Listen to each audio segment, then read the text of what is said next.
Characterizing much of the wilderness journey in the Torah, this episode highlights the people of Israel's grumbling, this time about their menu choices. The miraculous manna has worn out its welcome, and the people crave meat.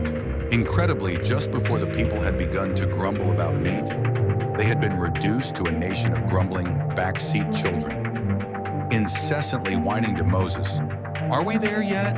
Are we there yet?" God's patience snapped, and he rained fire down on the outskirts of the camp, ending some of the complaining permanently. In spite of this, the Israelite rabble pressed Moses about the kitchen situation, specifically the desire to eat meat. As the people cried to Moses and expressed their desire to return to Egypt, God's anger grew hotly once again. This time, however, Moses complained to God as well. But Moses complained about having to babysit such an ungrateful people.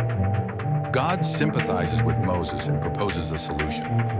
God tells Moses to select a group of 70 leaders to help manage the nation.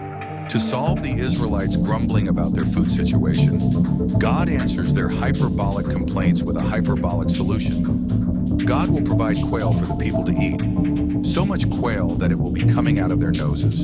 You shall not eat just 1 day, or 2 days, or 5 days, or 10 days, or 20 days, but a whole month, until it comes out at your nostrils and becomes loathsome to you, because you have rejected the Lord who is among you, and have wept before him, saying, "Why did we come out of Egypt?" God appears to Moses in the camp and bestows the Holy Spirit on the 70 chosen elders to affirm their leadership of the people. And then a massive quail storm falls on the camp. But before you think we've got a happy ending, quail piles up 3 feet high as far as the eye can see. The holy buffet quickly devolves into a scene from a Walmart on Black Friday. God becomes furious at the people's greed as they hoard their Kentucky Fried Quail dinners, and many of the worst offenders are struck down by a plague.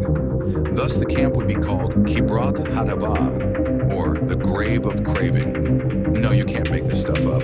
Just when Moses thought things couldn't get any worse, the next chapter briefly explains a revolt by none other than his own brother and sister.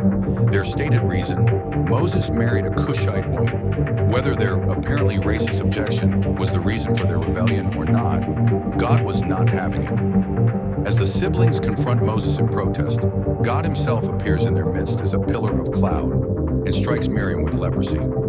Moses intercedes for his siblings, and God lets them off the hook with the equivalent of a divine grounding as Miriam is forced to stay outside the camp for a week. The journey from Mount Sinai to the Promised Land is off to a very rough start, but it will soon get much, much worse.